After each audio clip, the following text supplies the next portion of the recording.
ladies and gentlemen, the President of the United States.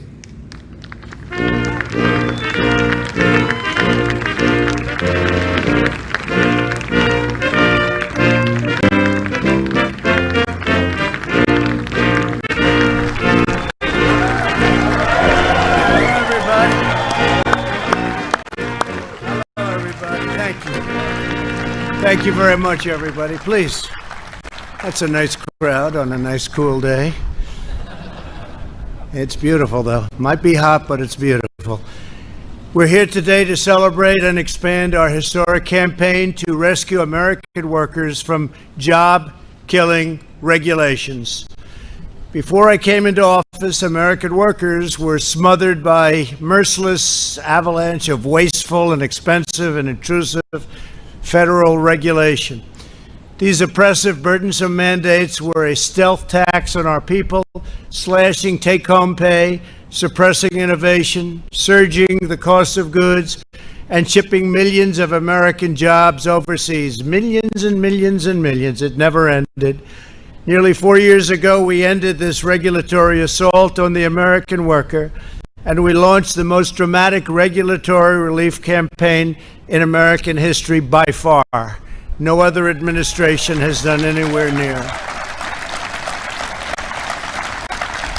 Thank you. At the heart of this effort was a revolutionary promise. For every one new regulation issued, we pledged that 2 federal regulations would be permanently removed. We not only met that ambitious goal, which at the time people said was impossible, we vastly exceeded it.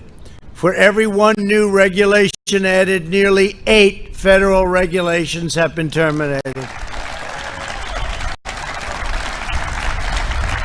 Been an incredible achievement. As you can see behind me, we have removed the gigantic regulatory burden Americans have been forced to carry for decades, freeing our citizens to reach their highest potential. Our historic regulatory relief is providing the average American household an extra $3,100 every single year, and we're going up from that number. We're going up from that number. Think of that, $3,100 per household. Joining us today is Vice President Mike Pence. Thank you, Mike. Commerce Secretary Wilbur Ross. Wilbur, thank you very much. Labor Secretary Eugene Scalia. Thank you. Thank you, Eugene. Health and Human Services Secretary Alex Azar. Thank you, Alex. Transportation Secretary Elaine Chao. Thank you, Elaine. We had a great day in Georgia yesterday, cutting regulations like nobody's ever seen before. EPA Administrator Andrew Wheeler. Thank you, Andrew. Thank you very much. OMB Acting Director Russ Vogt. Thank you, Russ. And Small Business Administrator, I love her name, Jovita Carranza. Jovita, thank you. Thank you. And CMS Administrator Seema Verma. Thank you, Seema. Great people. Those are great people. They're doing an incredible job. I also want to thank the many state and local tribal leaders who join us in this great cause. Thank you very much, and thank you for being here. We appreciate it. Thank you all very much. What we have achieved together is truly without precedent. Never happened before. The previous administration added over 16,000 pages of heavy-handed regulations to the Federal Register. That's why nothing got done. Under my administration, we have removed nearly 25,000 pages of job-destroying regulations, more than any other president by far in the history of our country, whether it was 4 years, 8 years, or in one case, more than 8 years. The prior administration piled up more than 600 major new regulations, a cruel and punishing regulatory burden that cost the average American an additional $2,300 per year. Think of that. The average American, $2,300 regulation, hitting low-income Americans by far the hardest. These regulations also inflicted a steep economic toll on African American communities. By contrast, our reforms are putting more money into the pockets of hardworking Americans. In addition to saving every family more than $3,000 per year, my administration has just issued another reform that my Council of Economic Advisors estimates will lower the price of new vehicles by more than $2,200 per vehicle. And I think we're going to get that up to $3,500 per vehicle. It's very exciting.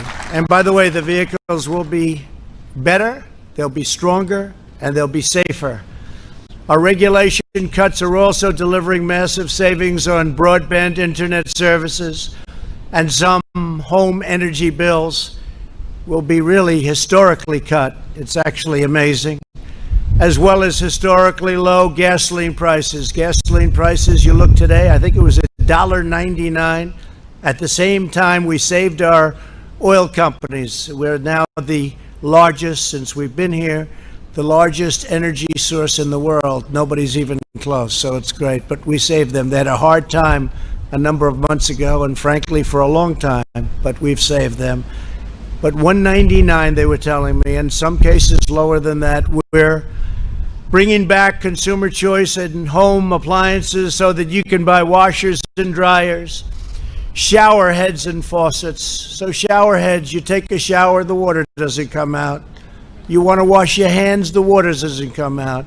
So what do? You just stand there longer, or you take a shower longer? Because my hair, I don't know about you, but it has to be perfect. Perfect.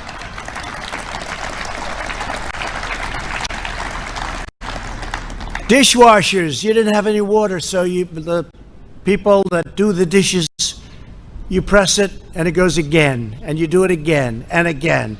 So you might as well give them the water, because you'll end up using less water. So we made it so dishwashers now have a lot more water, and in many places, in most places of the country, water is not a problem. They don't know what to do with it. It's called rain. They don't have a problem. And old-fashioned incandescent light bulbs, I brought them back. They have two nice qualities. They're cheaper and they're better. They look better. They make you look so much better. That's important to all of us. But they're better and much cheaper. And they were mandated out, legislated out, and we brought them back, and they're selling like hotcakes. We stopped the egregious abuse of the Clean Water Act, which extreme activists have used to shut down construction projects all across our country. When I signed that legislation, I had many farmers and construction people standing behind me. People that haven't cried since they were a baby, some of them never even when they were a baby, and they were crying. Many people were crying. We gave them back their life. They took away their land. They took away their rights. They took away their life.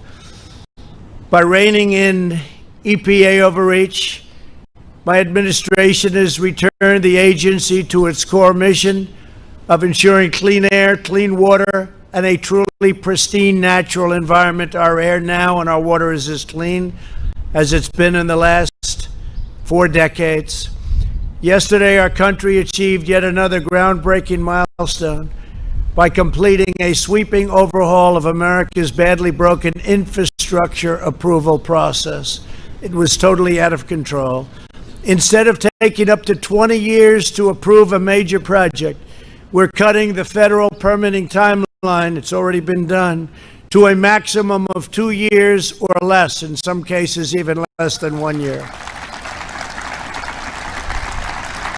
And it's possible that it won't qualify. It's possible that it won't be good environmentally or safety-wise, in which case, at least in a period of a year or two, we'll raise the hand and you won't make it. But most projects will make it, but you won't go for 10, 15, 18, or 20 years. There are many horror stories that we could relate. We're reclaiming America's proud heritage as a nation of builders. My administration has also eliminated massive regulatory barriers in our battle against the China virus. These actions save countless lives, speeding up the production of equipment, That means ventilators like nobody's ever seen before. Probably the greatest source of manufacturing, the greatest achievement since World War II. We're now making ventilators for countries all over the world. In medicine, accelerating the delivery of life-saving treatments and ensuring that we will have a vaccine in a record time. We're doing fantastically well on that. That'll be for another time, another meeting, but we are doing on therapeutics and vaccines incredibly well. No administration in history has removed more red tape more quickly to rescue the economy and to protect the health of our people. When you think of it, we are all set up that as we get the vaccine or therapeutic, and we're set up militarily, we're going to be delivering it in record time. It's all set to move. We put an investment up front, and we have logistical people, generals, great people. They're going to be delivering this all over the country as soon as we have it, and we've made tremendous progress. You've been reading about it. In total, we've taken more than 740 actions to suspend regulations that would have slowed our response to the China virus. This includes lifting restrictions on manufacturers so that our great auto workers could produce more than 100,000 ventilators. So we've done over 100,000 in 100 days. Think of that. And we didn't have ventilators. We weren't set up for ventilators. We became a country that's making a lot of them, helping so many others. Countries that are never going to be in a position to make them. They're complex, they're expensive, they're big, very, very, very tough to do. And we've saved a lot of lives. And there's never been a person in our country, even though we started with almost nothing. I say the cupboard was bare when we took over. We started with nothing. There's never been a person in our country, even though we had just absolutely no, we were going on empty, never been one person that needed a ventilator that didn't get it. Think of that. Not one person, as complex as they are, as big, as expensive, take a long time to get them done. Not one person has ever needed a ventilator that didn't get it. We made telemedicine, thank you. Great job. Great, really a great job. The people here, they get no credit for it. I don't want any credit. They should get the credit, but they get no credit. But we've done a great job helping so many other countries now. We made telemedicine available to all American patients and allowed doctors to work across state lines. I will tell you, the telemedicine is something that's really gone up by thousands and thousands of percentage points or percent, because what happened is people that wouldn't even think of using telemedicine all of a sudden started using it, and it's really turned out to be good. Really, really turned out to be good, and it solved a lot of problems. So that's something that's been great advancement. Furthermore, I've ordered federal agencies to look for ways to make these healthcare reforms totally permanent. Vice President Pence is also working closely with state, local, and tribal leaders to streamline occupational licensing. Over 30 states have taken steps to reduce these barriers to unemployment and to employment, and including a state that I love very much, to have a little history in that state, the great state of Alaska. Thank you very much, Governor, for being here. Mike Dunleavy. Mike, thank you very much. In Idaho, Governor Brad Little, who is here today with us as well, set a new record for regulatory relief. Good job, Brad. Good. Good governor. Great governor. Two great governors. The American people know best how to run their own lives. They don't need Washington bureaucrats controlling their every move and micromanaging their every decision. With each regulation we cut, we are not only returning the money and the power to our citizens, we are draining the Washington swamp, and they're not happy about it, I can tell you that. I think you know that. The swamp was deep, I just didn't know how deep. Deeper than I thought. Joining us today are a few of the countless Americans who are personally benefiting from our pro-worker reforms. Joe Cambria owns Cambria Truck Center in New Jersey. Good state, New Jersey, and it's been really something that he's seen firsthand, how our regulation cuts have helped create thousands and thousands of jobs. Joe, please come up and say a few words. Thank you, Joe.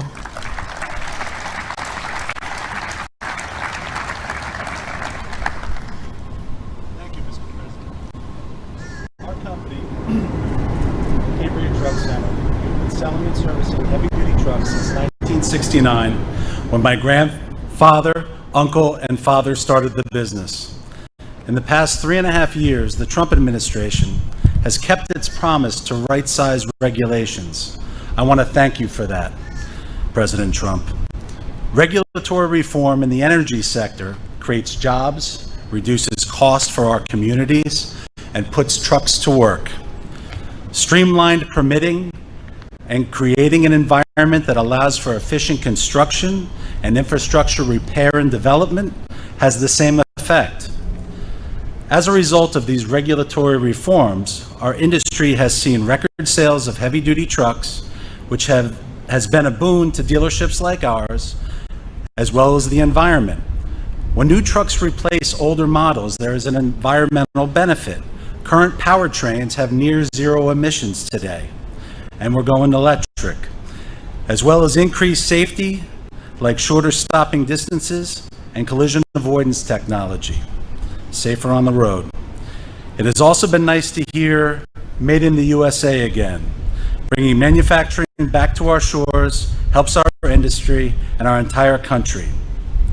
In short, when we cut red tape, we create an economy that is responsible and sensible. We as Americans all win.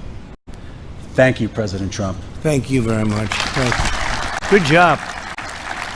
Good job. That was easy, wasn't it? Huh? Thank you very much. Great job. Dr. Amy Johnson is a nurse practitioner in rural Virginia. Amy, please come up and share with us how important expanded health care and telehealth has been for you and your patients. Thank you. Thank you very much. Thank you, Mr. President. Good afternoon. My name is Dr. Amy Johnson, and I'm from Bedford, Virginia. Telehealth deregulation has been of substantial benefit to my colleagues and I over recent months during the COVID-19 crisis. Prior to COVID restrictions, our small local hospital that had limited access to specialty services used telehealth for neurological, mental health, and palliative care consults. However, telehealth was not something that was used within our primary care setting. Since the deregulation of telehealth restrictions and expansion of guidelines through CMS, we've had the opportunity to integrate video and audio visits as part of our patient care experience. During the COVID crisis, there were days when almost all of my visits were done via telehealth. This allowed me to continue to care for my patients, including those that were the most vulnerable, without risking exposure to illness by bringing them into the office setting. Since we've gone back to a more traditional model, we've continued to offer telehealth visits, which are a valuable option for home health and hospice patients, patients with limited mobility, and patients that remain at high risk. As a farm safety specialist, I can see the use of telehealth expanding to offer more services to our farming population and rural Americans, including much-needed mental health services, which are unfortunately very sparse. In addition, access to primary care and to specialty services can be improved in medically underserved areas with deregulation and the use of telehealth services by healthcare providers, increasing the use of preventative healthcare modalities, allowing for more intensive management of patients with chronic diseases, and decreasing healthcare disparities. Thank you, Mr. President. Thank you very much. Great job. Thank you. So that's been a great help to you. Telehealth. It's been an incredible thing. Great job. Thank you very much. Jim Chilton is a rancher from Arizona who was crushed by the Obama-Biden administration's ridiculous Waters of the United States rule. It's been a catastrophic rule, but it's gone now, which gave bureaucrats power to regulate every puddle, on private land as though it were a lake. Jim, please come up and tell us of your experience, which I know wasn't a good one, but it's a good one now. Please.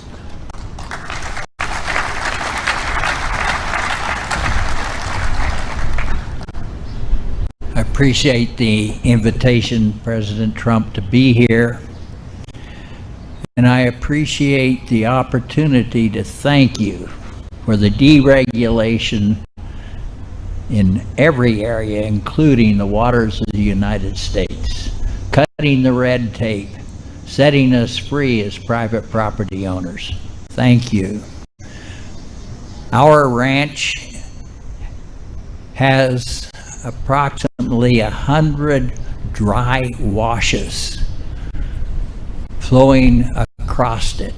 These are little washes with no water.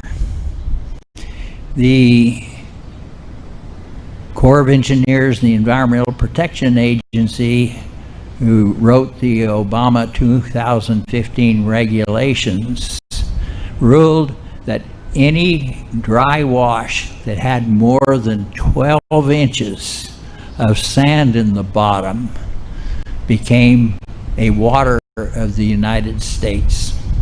Hence, we were subject to regulations and oversight from Washington, D.C. and San Francisco. It was outrageous. I believe that the 2015 rules and regulations were overreaching, caused red tape, and threatened me and other farmers, ranchers, businessmen, and landowners with the possibility of going to jail and facing huge fines. Thank you, Mr. President, for the navigable water protection rule that you promulgated. It has set us free. The heavy hand of government is no longer on our shoulders. Thank you, Mr. President. Thank you, Jim. Thank you very much. Thank you, Jim.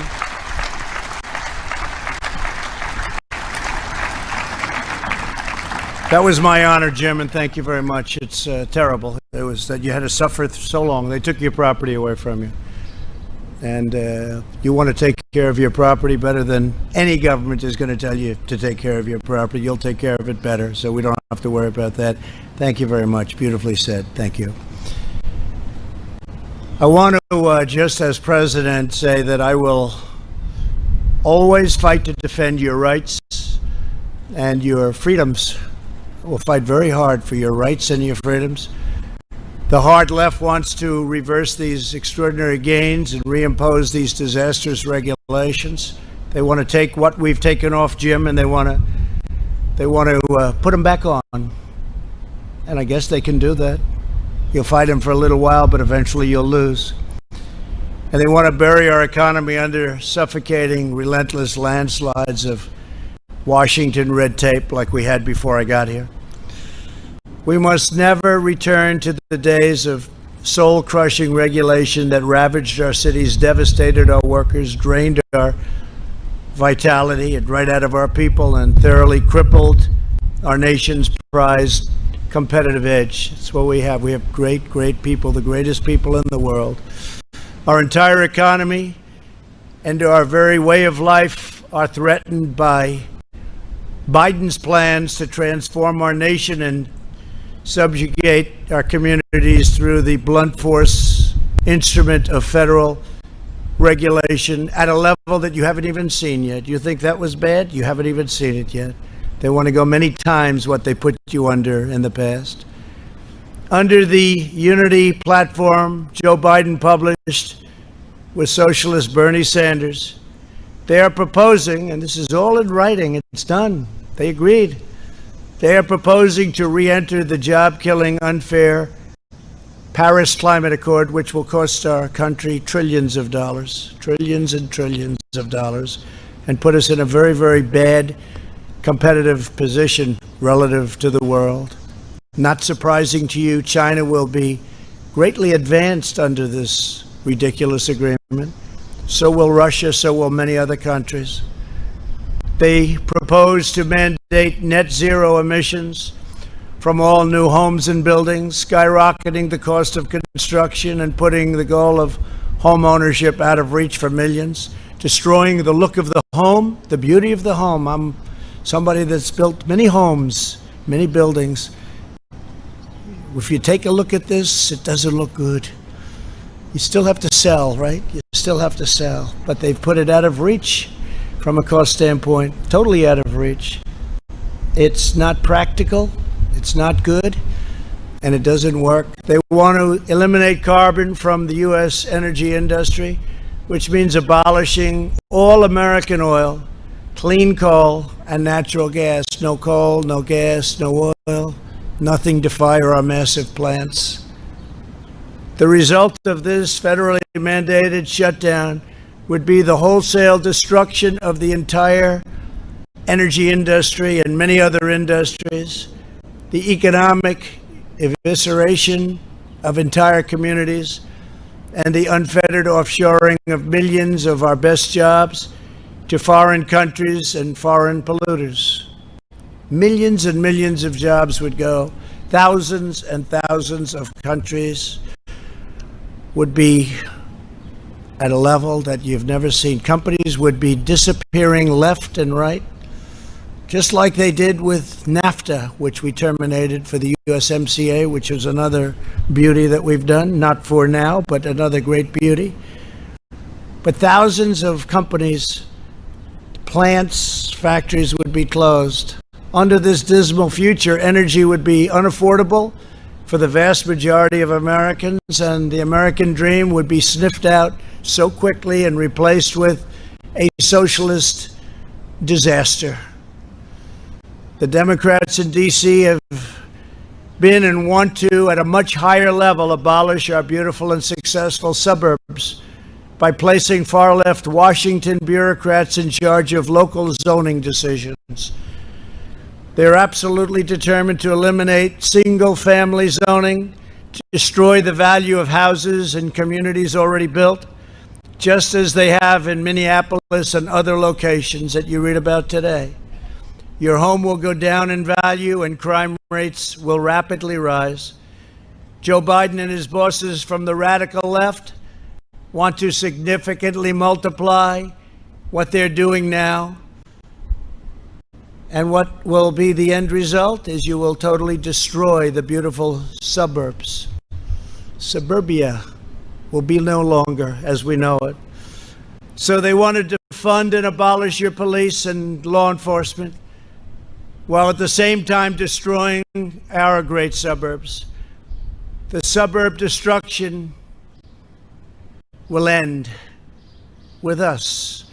Next week, I will be discussing the AFFH rule. AFFH rule, a disaster.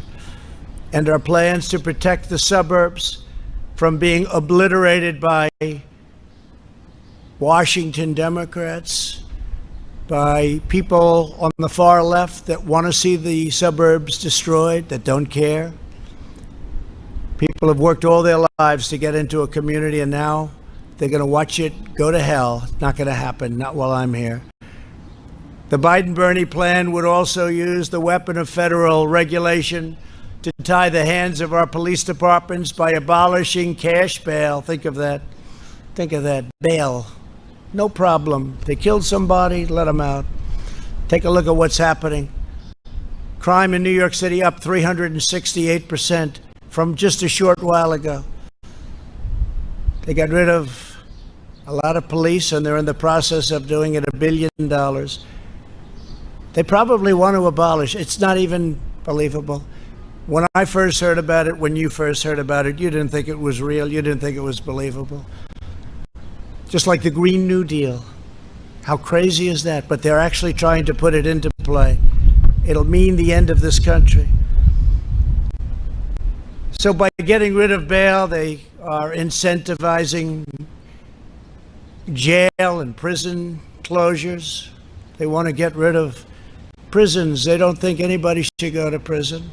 Setting loose violent criminals appointing left-wing social justice prosecutors like you have in Philadelphia, where people creating and doing the most criminal of acts are let go, in many cases, immediately, and making our wonderful cops, our great, great police, cops, subordinate to distant bureaucrats who have never spent a day in their lives fighting crime. Unlike the socialists, we believe in the rule of the people, not the rule of the unelected bureaucrats that don't know what they're doing. We believe in the dignity of the individual, not the iron grip of the state.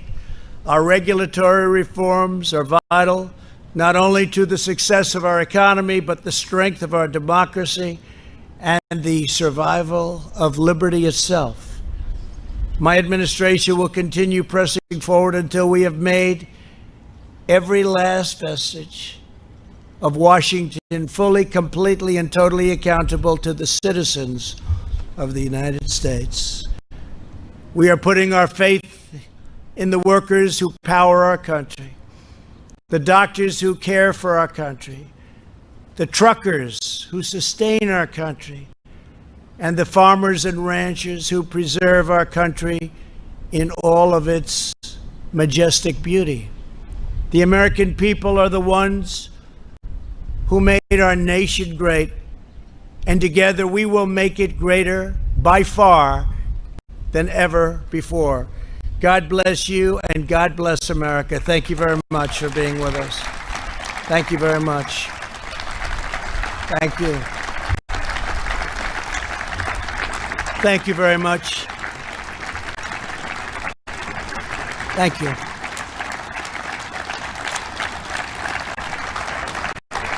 Thank you. Thank you.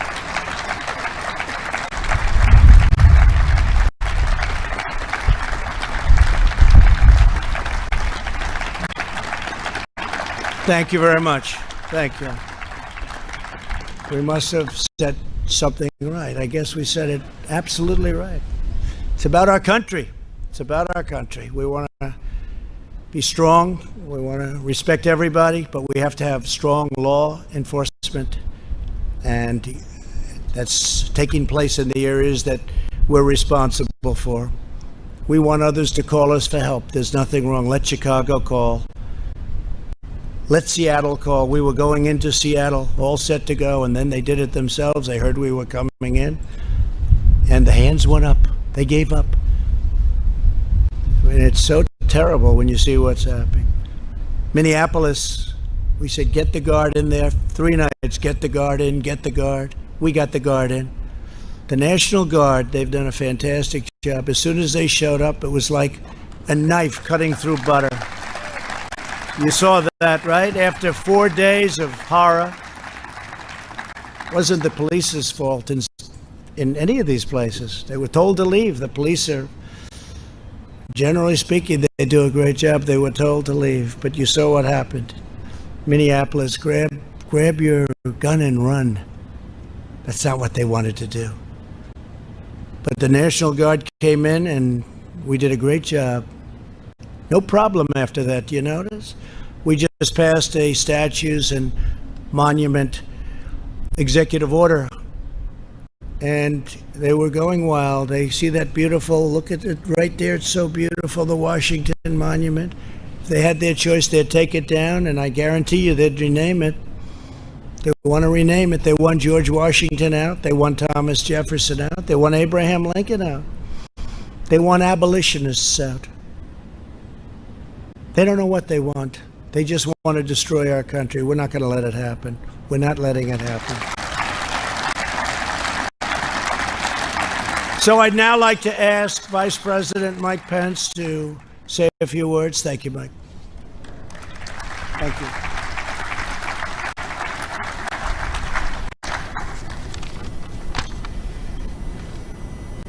Thank you, Mr. President. It's a privilege to be with you today. Thank you for bringing together all these great, hardworking Americans, to be able to hear their stories, to be able to reflect on the fact that before the coronavirus hit our country, thanks to your leadership,